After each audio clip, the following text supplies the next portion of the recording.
Assalamualaikum, selamat sejahtera. Tajuk cerita saya hari ini ialah balasan satu kebaikan. Pada zaman dahulu, di sebuah kampung ada sebuah keluarga yang miskin. Hidup mereka tidak ubah seperti kais pagi, makan pagi, kais petang, makan petang. Keluarga Pak Malau sungguh miskin dan mereka sekeluarga cuma tinggal di sebuah pondok kecil di tepi hutan. Walaupun miskin, mereka tetap bersyukur dengan nikmat Tuhan. Pada suatu hari, Pak Malau keluar ke hutan untuk mencari madu lebah. Dia pergi bersama anak sulungnya, Sulung. Setelah puas mereka mencari, satu sarang lebah pun tidak dijumpai. Ayah, ada sungai lah. Mari kita cari ikan, kata Sulung. Mereka menyusuri denai di dalam hutan sehingga mereka ternampak sebatang sungai yang jernih airnya. Mereka berdua minum dengan sepuas-puasnya dan duduk berehat. Kelihatan 2-3 ekor ikan berenang-renang di hadapan mereka. Pak Malau berjaya mendapat 3 ekor ikan keli bersaiz sederhana. Mereka berasa sungguh gembira dan tidak sabar-sabar untuk pulang. Pasti isteri dan anaknya terkejut. Sesampainya mereka di rumah, Sulung menunjukkan ikan yang diperolehi kepada mereka. Apa lagi? Tanpa melengah, Mak Malau terus mengambilnya untuk disiang. Kalau makan dengan pucuk ubi dan sambal, memang sedap. Sudah lama mereka tidak nikmati hidangan seperti itu. Pak Malau, Sulung, mari makan. Sip dan siap. Lawang Mak Malau. Pak Malau dan Sulung berhenti daripada mengasaparan di luar. Mereka masuk dan duduk bersila di hadapan hidangan. Tiba-tiba ada suara seorang lelaki memberi salam. Pak Malau bangun untuk meninjau.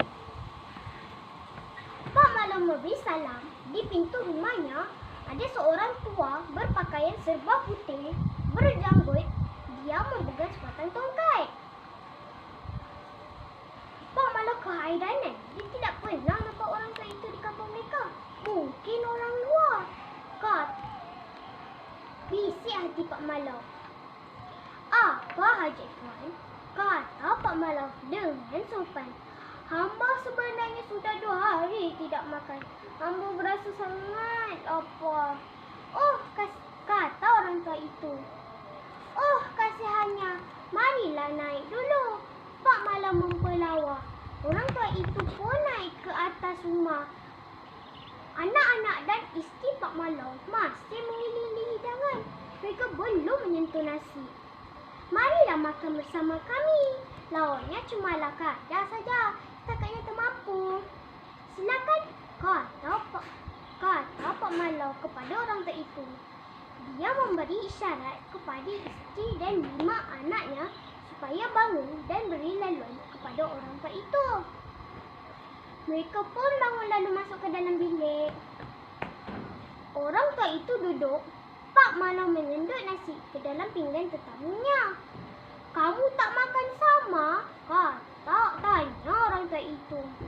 Pak Malau serba salah. Dia bimbang nasi itu tidak mencukupi untuk anak-anaknya.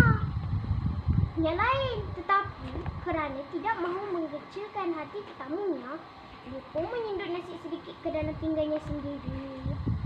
Sedap sungguh ikan keli ini, ya, kata orang tua itu. Tetamunya makan dengan begitu selera sekali.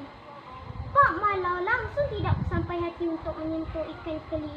Dia nampak anak-anaknya mengendap di sebalik daun itu. Hatinya sayang.